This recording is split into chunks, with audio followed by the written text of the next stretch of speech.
Good morning, travelers. This is going to be a quick new moon solar eclipse in Sagittarius reading.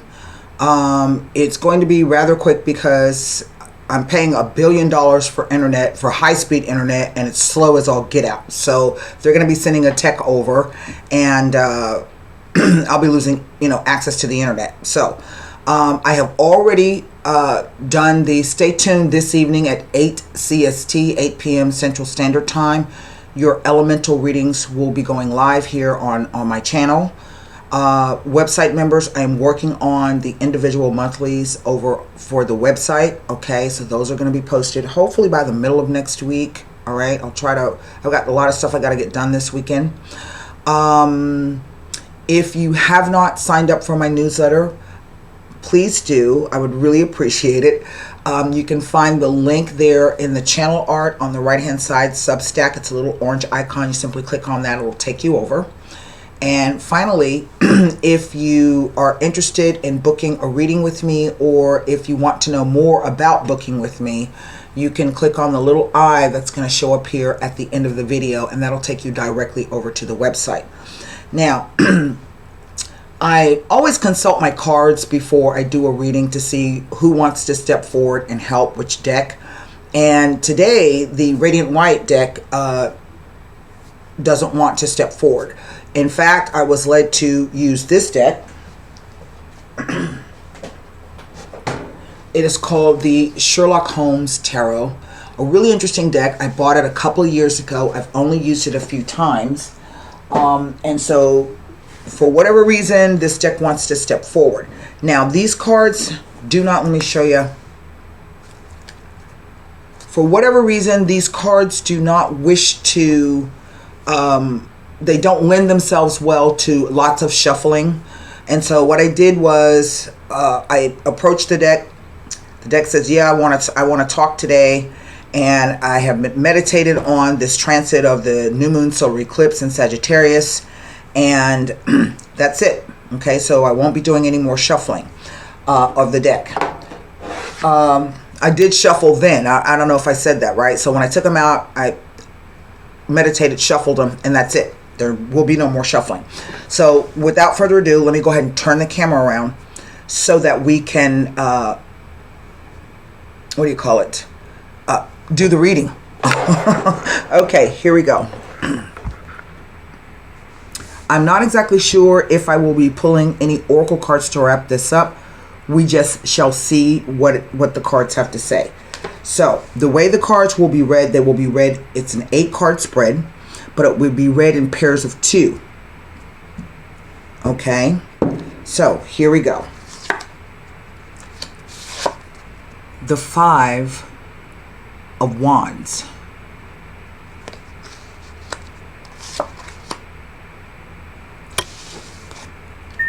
The Page of Swords. It's called the Peeler.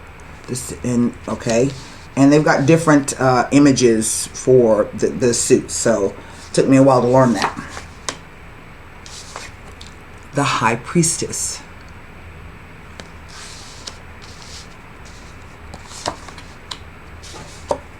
Judgment, called the Final Problem. I don't know if you can read that or not. It's kind of crappy, but that's what it's called.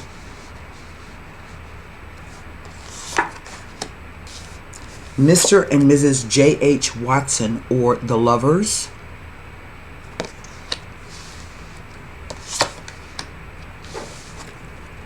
The 3 of Swords. The last pair down. Mrs. Hudson, or The Hermit. Already the number 21B has come up. It's there in the back. Address or an apartment number. And the 4 of Swords. There will be no overall energy. Let me take a look. This is strictly an intuitive reading. So, first pair of cards. There has been a fight, a conflict, maybe even some physical violence.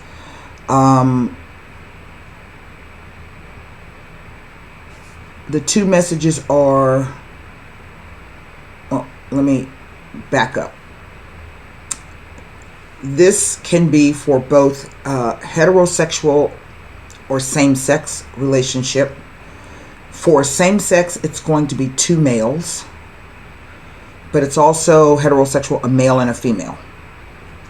Okay, so there's been some violence, maybe some domestic abuse here, some, if not necessarily physical violence, then it is this idea of extreme control.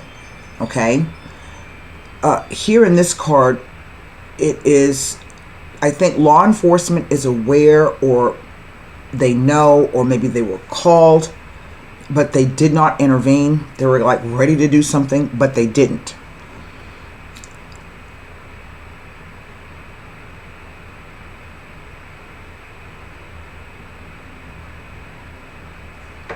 Here, this is the Lovers. And here with the Three of Swords, what I am looking at is that this incident, or this series of incidences, has created a dilemma. The Lovers is not just about mutual attraction or mutual affection or sexual union. It is really the choice of head over heart. Sometimes we find ourselves in situations where in our heads we know that it is not the best situation for us, or perhaps maybe it has been a mistake, right? But yet our feelings and our emotions come in and kind of cloud our view. This brings us to this Three of Swords here. I find it interesting that he's holding a newspaper, as though maybe there's something that someone is reading or has read that is kind of triggering them to make a decision, a choice. That's really what this is about. It's about a choice. The Three of Swords, this card is no different. The meaning is no different than it is from the regular deck. It speaks about sorrow. It speaks about pain. It's the attack on the feeling center of the heart. But it also speaks to this pain and this attack being caused by jealousy and a control issue. Where that comes in is over here. The High Priestess and the Judgment. This is a moon energy, and this is a Pluto energy. And I have seen the synergy, the synastry in charts between people, particularly if it is a bad moon Pluto kind of aspect, that it indeed brings about violence, issues of power and control, jealousy. I've read some stories. I've got another astrologer friend who had a client who was in a relationship, and they had a really bad Pluto moon aspect in their charts together, and the guy ended up killing her. And so these can be very, very scary, very, very dangerous and fraught types of relationships. You're always on the edge. You are walking on eggshells. And so the High Priestess comes in to say, trust whatever your intuition is telling you. The final problem, or the judgment, is there is a decision really that you need to make. But you're going to have to use all of your powers and your discernment and not allow your emotions here, okay, to cloud your judgment. The final problem. The final problem, what are you going to do? I think what I find interesting, particularly about the Final Judgment card, is that is Sherlock Holmes standing in front of his own grave. Okay? There was a case that he did where he was fighting with Moriarty, and they fell over the falls, and although Sherlock Holmes survived, there was word that he had died, and he said, well, I fear that, you know, the criminals are going to come out if they think that I'm dead. And so he, in effect, kind of faked his own death for a number of years. He went into hiding. Don't know why he did that, but he did. This leads us to Mrs. Hudson.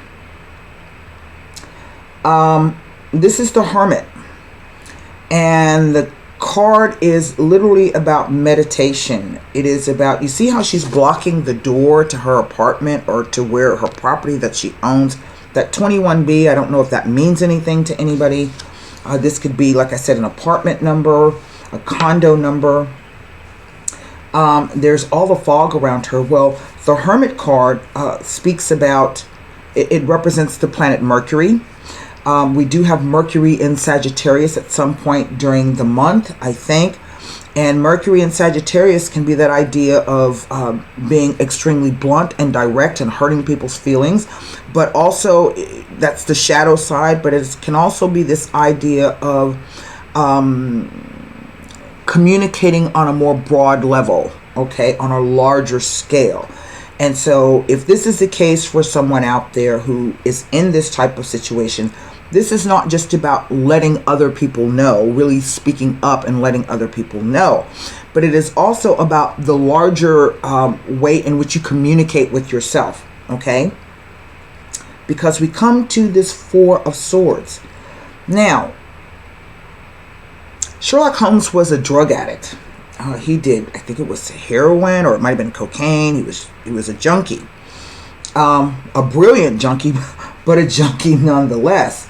And in this card, this is a depiction of the time that Holmes went over and found him, and you know, he was almost near death.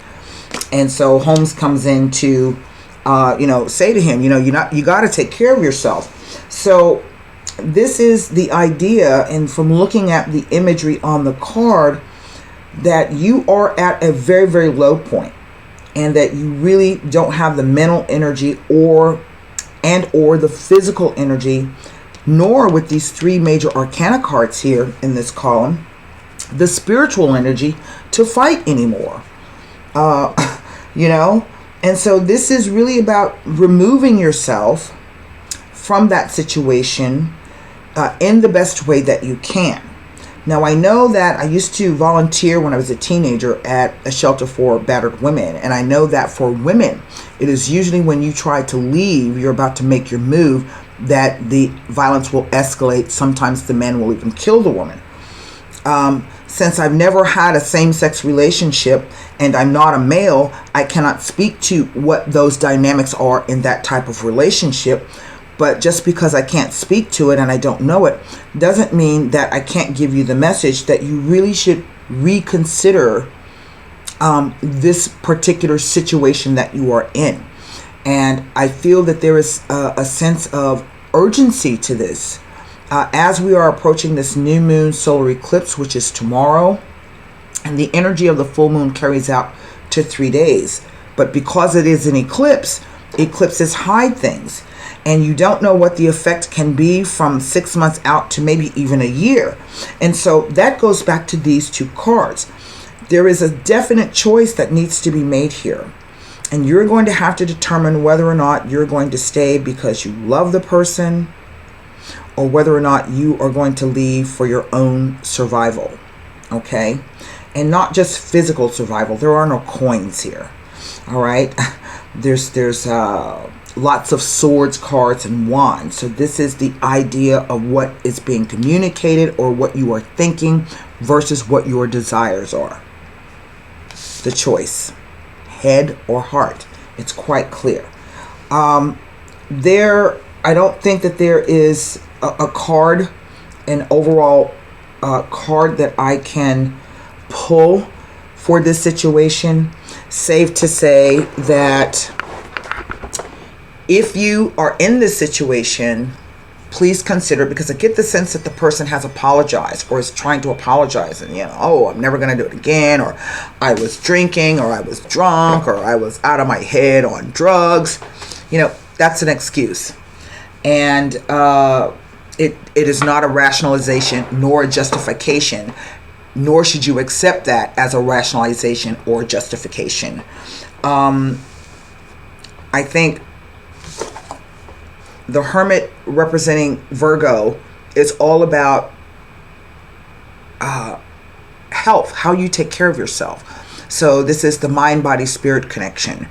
It is the idea that while you're in the soup right now, you're kind of looking out, but You know, if you're holding out a light, you too can help other people through this. But first, you've got to make the determination about what is most important. Who or what is more important than money or gold? And as I always say, in any relationship, you are always the most important. Where's my phone? I hear it ringing. So there's my thing. Hold on one second. This is Tara. Hello? Okay. And so I'm going to go. And so I hope this message helps. And until next time, namaste.